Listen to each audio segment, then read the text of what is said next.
नमस्कार दोस्तों, हम फिर से लेकर आ चुके हैं आप लोगों के लिए सुबह की सभी ताजा और बड़ी खबरें। फटाफट अंदाज में एक एक कर बताएंगे आपको आज देश और दुनिया से क्या बड़ी खबरें निकलकर सामने आ रही हैं। लेकिन उससे पहले दोस्तों एक नजर डालेंगे सुर्खियों पर। आपको बता दें दोस्तों ज्ञान व्यापी मस्जिद मामले में बड़ा जी है दोस्तों, आपको बता दें बड़ा फेरबदल होगा। दरअसल आपको बता दें अब जिला अदालत देखेगी जो यहाँ पर इस केस को। सुप्रीम कोर्ट ने 2 ऑप्शन दिए थे, बताएंगे क्या थे वो ऑप्शन। वहीं पर अगली बिग ब्रेकिंग में हम आपको बताएंगे दोस्तों अंध भक्तों को लगा बड़ा झटका, जिला अदालत से नाराज चल रहे हैं अंध भक्त। जी हाँ, इसके बारे में भी आपको बताएंगे। वहीं पर दोस्तों अगली बिग ब्रेकिंग में हम आपको बताएंगे असदुद्दीन ओवैसी का बीजेपी के ऊपर बड़ा हमला, बोले कुछ जाहिल लोग मंदिर और मस्जिद पर जी हाँ जानबूझकर विवाद खड़ा कर रहे हैं। व्हाट्सएप यूनिवर्सिटी से पढ़े लिखे लोग हैं ये। वहीं पर अगली बिग ब्रेकिंग में हम आपको बताएंगे दोस्तों जी दरअसल आपको बता दें ज्ञान व्यापी मामले को लेकर अब फंस गया पेच। दरअसल बीजेपी का रुख क्या है दोस्तों, अब इस बात पर तय किया जाएगा।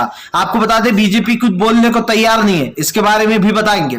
वहीं पर लालू प्रसाद यादव के घर पर दोस्तों सीबीआई के छापे, उनकी बेटी के घर पर भी पड़े ये छापे, बताएंगे क्या है कुछ पूरा मामला। वहीं पर अगली बिग ब्रेकिंग में हम आपको बताएंगे दोस्तों जी दरअसल आपको बता दें प्रधानमंत्री नरेंद्र मोदी के ऊपर जमकर गरजे राहुल गांधी, बोले देश में सांप्रदायिकता और नफरत का माहौल बना रखा है बीजेपी ने, इसके बारे में भी आपको बताएंगे।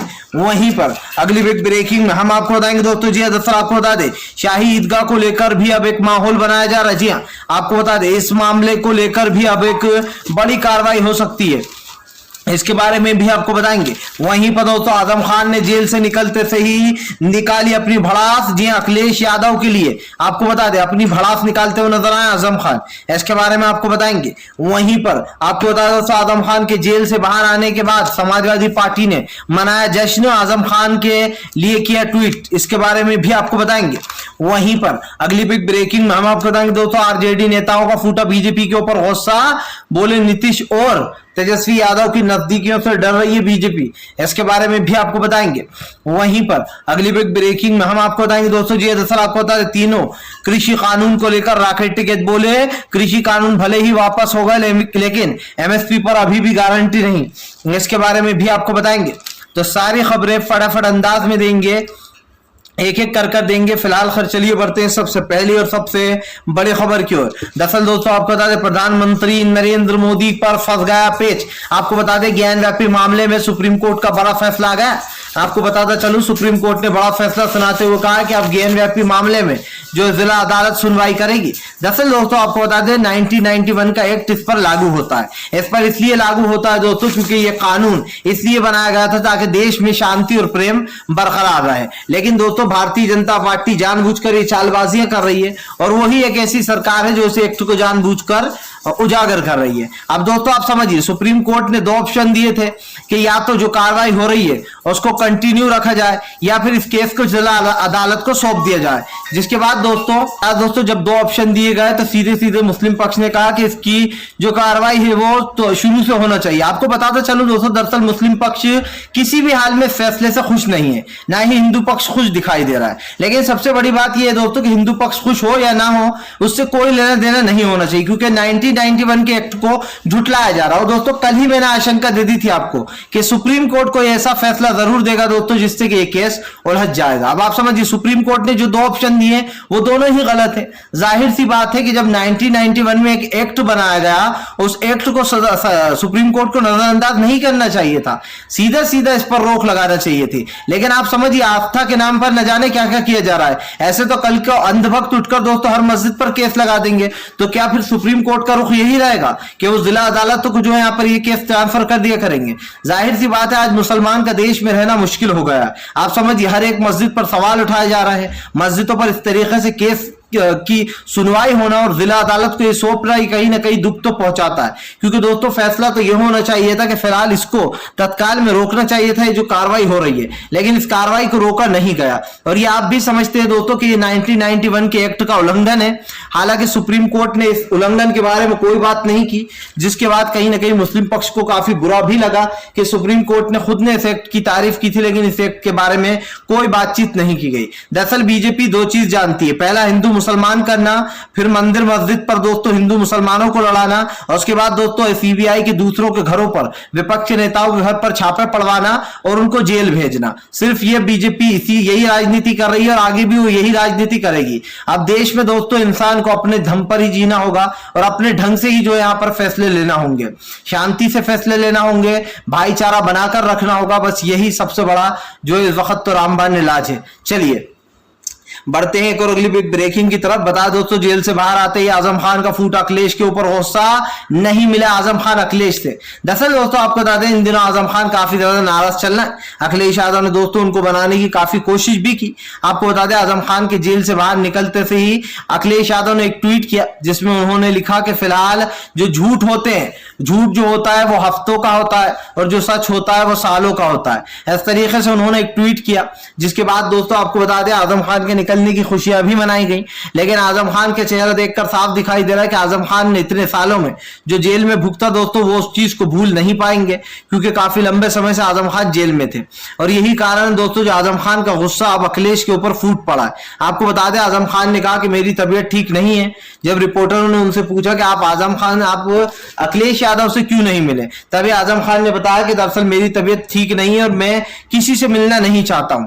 आपको बताया दोस्तों, आजम खान का ये रवैया, ये रुख बताता है कि फिलहाल वो कहीं ना कहीं अखिलेश यादव से काफी ज्यादा नाराज चल रहा है। इसलिए भी दोस्तों नाराज चल रहा है क्योंकि अखिलेश यादव ने बताया जाता है कि अखिलेश ने पूरा जोर नहीं लगाया आजम खान को छुड़ाने में, और यही कारण दोस्तों जो कहीं ना कहीं सवालों के घेरे में आ गए हैं। और जाहिर सी बात है दोस्तों, ऐसा तो होगा ही, जाहिर सी बात है, जब इस तरीके की चीजें होंगी तो कहीं ना कहीं सवाल भी आ जाते हैं सामने। और भारतीय जनता पार्टी जो कर रही है वो तो आपके सामने पहले से ही है, इस बात को झुटलाया नहीं जा सकता कि आज देश की जो स्थिति है दोस्तों पूरी तरीके से डामाडोल हो चुकी है।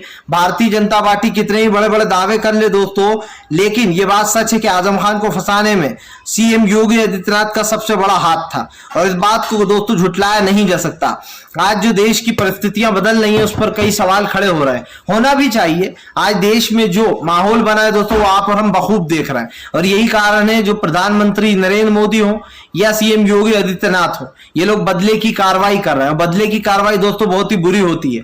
आज जो देश का माहौल हो चुका है, आज जो देश की परिस्थितियां बन रही हैं, उसके ऊपर कहीं ना कहीं सरकार के ऊपर भी सवाल उठेंगे ही, क्योंकि जाहिर सी बात है कि महंगाई, बेरोजगारी, गरीबी, इन मुद्दों पर बात नहीं होती, लेकिन विपक्ष के नेताओं को जेल भेज दिया जाता है। अब देखना यह है कि क्या आजम खान कांग्रेस का दामन थामेंगे या फिर जो है यहां पर कुछ और मामला निकलकर सामने आने वाला है, क्योंकि दोस्तों जो दिखाई दे रहा है वो तो यही है कि फिलहाल अब राजनीति थोड़ी अलग हो चुकी है। अब देखना यह होगा दोस्तों कि फिलहाल आखिरकार इस राजनीति के मायने क्या है और किस तरीके से जो है यहाँ पर ये सब कुछ निकलकर सामने आता है। फिलहाल हम तो आपसे यही कहेंगे कि इस राजनीति से आजम खान को बहुत तकलीफ हुई है। फिलहाल चलिए बढ़ते एक और अगली बिग ब्रेकिंग की तरफ। बता दोस्तों अगली जो बड़ी खबर निकल कर आ रही है, आपको बता दोस्तों प्रधानमंत्री नरेंद्र मोदी के ऊपर फंसा दोस्तों ज्ञानव्यापी का पेच। नरेंद्र मोदी दोस्तों अच्छे बनने के लिए बड़े बड़े ढोंग और नाटक करते हैं। अब देखना होगा कि उनका रुख क्या है। दरअसल दोस्तों आपको बता दें 1991 के एक्ट पर आकर ज्ञानव्यापी का मामला अड़ गया है। ऐसा ही दोस्तों आप समझिए एक इतिहास था जो कि बाबरी के साथ हुआ, लेकिन दोस्तों अब ज्ञानव्यापी के मामले में कहीं ना कहीं पेच फंस गया है। और ये पेच इसलिए फंसा है दोस्तों क्योंकि आपको बता दें ज्ञानव्यापी मस्जिद को लेकर एक बड़ा दावा किया जा रहा है।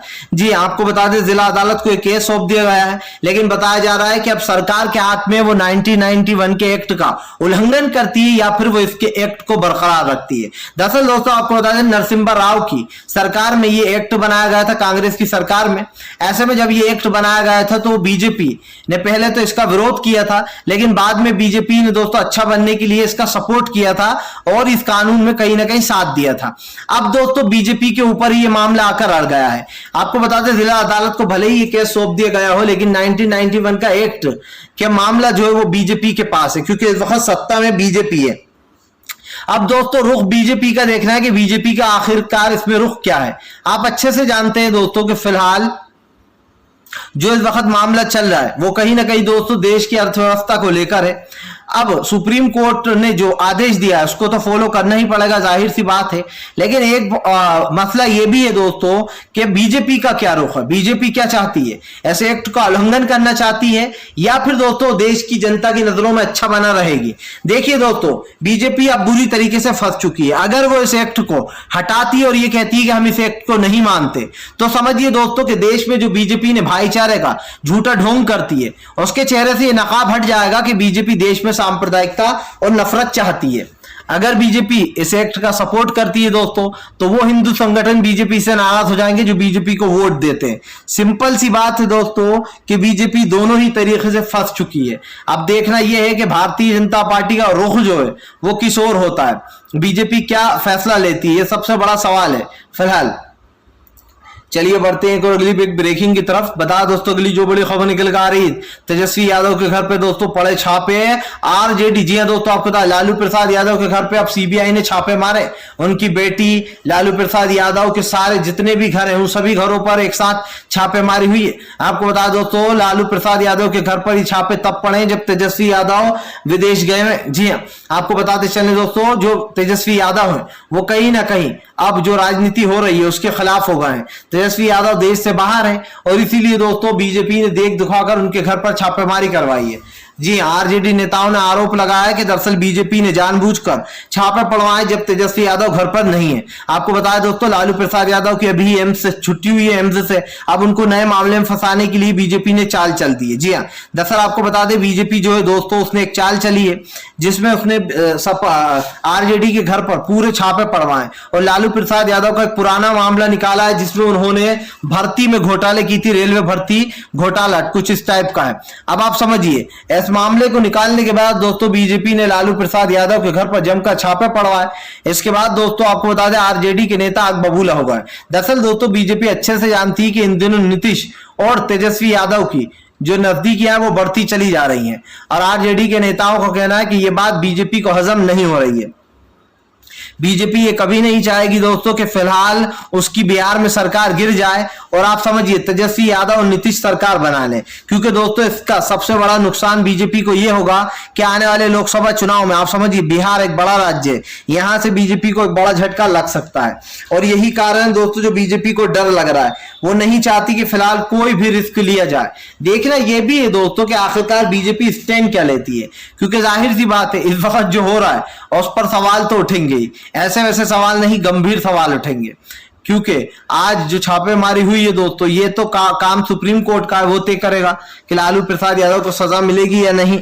लेकिन बीजेपी के नेता और खासकर नरेंद्र मोदी और गृह मंत्री अमित शाह जो राजनीति कर रहे हैं दोस्तों कई सालों से, पिछले 8 सालों से, ये राजनीति पसंद लोगों को नहीं आ रही है। आप समझिए लोगों को निशाना बनाया जा रहा है, उनके घरों पर छापे मारे जा रहे हैं, सालों साल पुराने मामले निकाले जा रहे हैं और ये सिर्फ बीजेपी ही कर रही है दोस्तों।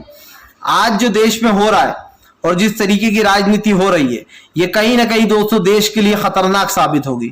आज भले ही दोस्तों इस बात का बीजेपी को एहसास ना हो, लेकिन आने वाले समय में दोस्तों बीजेपी को इस चीज का एहसास होगा और आप समझिए जब बीजेपी के हाथ से सत्ता जा चुकी होगी, क्योंकि देश की बिगड़ती स्थिति और देश का बिगड़ता माहौल जो है दोस्तों वो कहीं ना कहीं जो है यहाँ पर देश में एक सांप्रदायिकता का माहौल बना रहा है, जो है यहाँ पर पूरी तरीके से भारतीय जनता पार्टी फेल हो चुकी है और ये बात आप और हम बखूब जान चुके हैं। फिलहाल चलिए बढ़ते हैं एक और अगली बिग ब्रेकिंग की तरफ। बता दोस्तों अगली जो बड़ी खबर निकल कर आ रही, जी दरअसल दोस्तों आपको बता दें एक बार फिर से प्रशांत किशोर ने कांग्रेस पर कसा तंज, किया ट्वीट। जी हाँ, दरअसल दोस्तों प्रशांत किशोर कांग्रेस में शामिल होने वाले थे लेकिन प्रशांत किशोर कांग्रेस में शामिल नहीं हुए। प्रशांत किशोर ने एक ट्वीट किया है दोस्तों, जो ट्वीट आप लोगों को सुनना चाहिए और समझना भी चाहिए कि प्रशांत किशोर की बातों में दम भी है।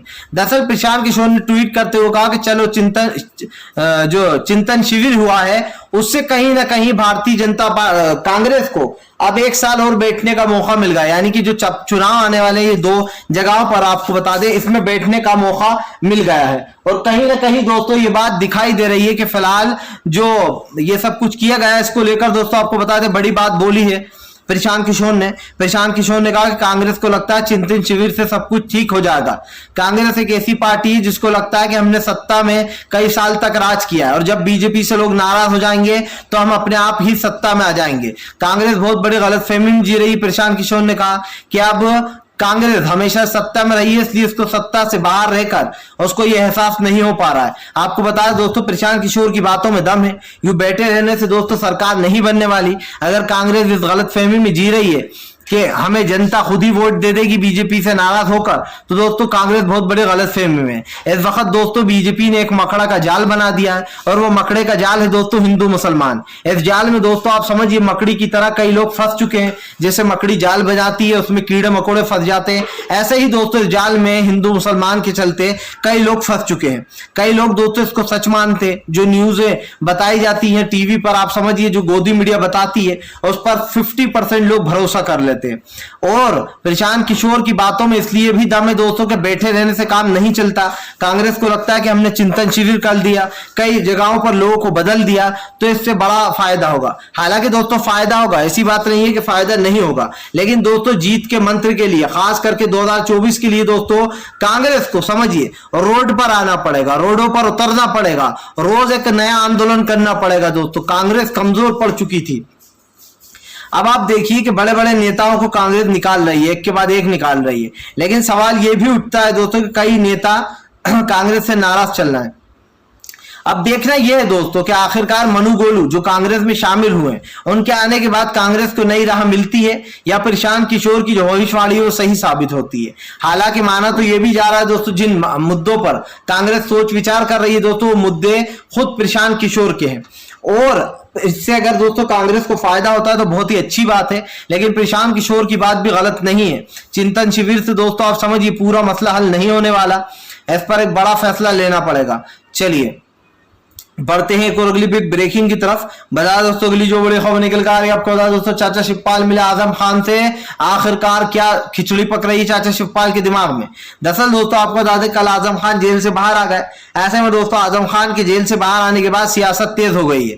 आपको बता दें आजम खान के जेल से बाहर आने के बाद अब ये कयास लगाए जा रहे हैं कि क्या शिवपाल अपनी अलग पार्टी बनाने वाले, क्या शिवपाल जो है आजम खान को अपने पाले में घसीटेंगे। आपको बताता चलूं दोस्तों उत्तर प्रदेश की राजनीति में भूचाल आने वाला है। जहां एक तरफ आजम खान बाहर आ गए, तो वहीं दूसरी तरफ दोस्तों योगी आदित्यनाथ को बड़ा झटका भी लग गया है, क्योंकि योगी आदित्यनाथ ने पूरी कोशिश की थी कि वो किसी तरीके से आजम खान को जेल में ही रखें, लेकिन दोस्तों सुप्रीम कोर्ट ने फाइनली अब आजम खान को बेल दे दी है, क्योंकि आजम खान पूरा 28 महीने से जेल में बंद थे, जो कि बहुत ही दुख की बात है कि आज इस तरीके की सियासत होने लगी है दोस्तों।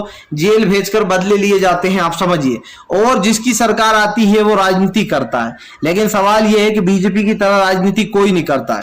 बीजेपी बहुत ही बदतर और बहुत ही भयंकर राजनीति करती है, जिसमें मासूम लोगों को निशाना बनाया जाता है। आप देखिए अभी भी कई पत्रकार बेचारे बन हैं जिनको छोड़ा नहीं गया है। कई ऐसे लोग बने जिन्हें सीरा वाले में प्रोटेस्ट किया था, और सरकार के खिलाफ कहीं ना कहीं सवाल उठ रहे हैं। चलिए बढ़ते हैं एक और अगली ब्रेकिंग की तरफ। बता दोस्तों अगली जो बड़ी खबर निकल कर आ रही है, आपको बता दोस्तों ज्ञान व्यापी मामले में असदुद्दीन ओवैसी का फूटा गुस्सा। बोले फिलहाल कुछ जाहिल लोगों ने एक के बाद एक मस्जिदों के खिलाफ केस दर्ज कर रहे हैं। जी हाँ, ऐसे चलता रहा तो बस हो गया। ओवैसी ने दोस्तों आपको बता दें सरकार के फैसले पर सवाल उठाए और सुप्रीम कोर्ट पर भी सवाल उठा दिया। आपको बता दें ओवैसी ने कहा कि वो इस फैसले से बिल्कुल भी खुश नहीं है। अदालत को ऐसा फैसला देना चाहिए था दोस्तों जिससे कि कहीं ना कहीं आप समझिए जो जगह जगह मस्जिदों के केस दर्ज किए जा रहे हैं इन पर रोक लगाई जा सके।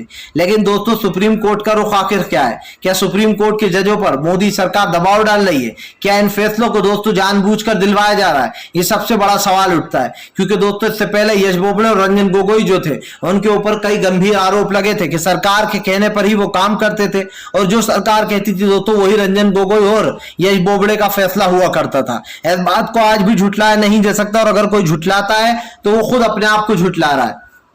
लेकिन सुप्रीम कोर्ट का ये फैसला बहुत ही दुखदायक है दोस्तों। सुप्रीम कोर्ट को उस एक्ट को याद कर लेना चाहिए था दोस्तों जो 1991 में बना।